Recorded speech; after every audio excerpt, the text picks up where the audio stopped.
Amahoro neza ni ikaze muri ano makuru ategekanya Igenekerezo Kizoba kimeze kuri uno wa kane Igenekerezo rya 2023 mu kakaro mwaka wa 2026.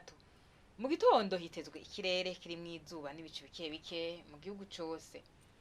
Ahazoba hakanye gusumba handi ni Igitega mu vy'ubushuhe bizobe kuri degrees Celsius 13.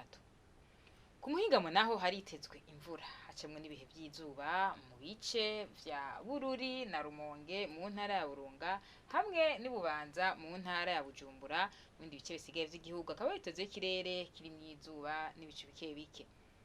Ahazoba hashushe gusumba handi naho ni mu Cibitoke mu ntara ya Bujumbura ari mu vy'ubushuhe bizobe kuri degrees Celsius 33. Mu gitondo hitezwe ko izuba zose riko hagica isaha 12 zirenga iminota 10 rirenge gica isaha 12 zirenga iminota 8 z'umugoroba. Amakuru ategekanya ikirere mwateguriwe n'ikigo Ijebu agarukiye hano. Makuru cyane kiyakurikirana.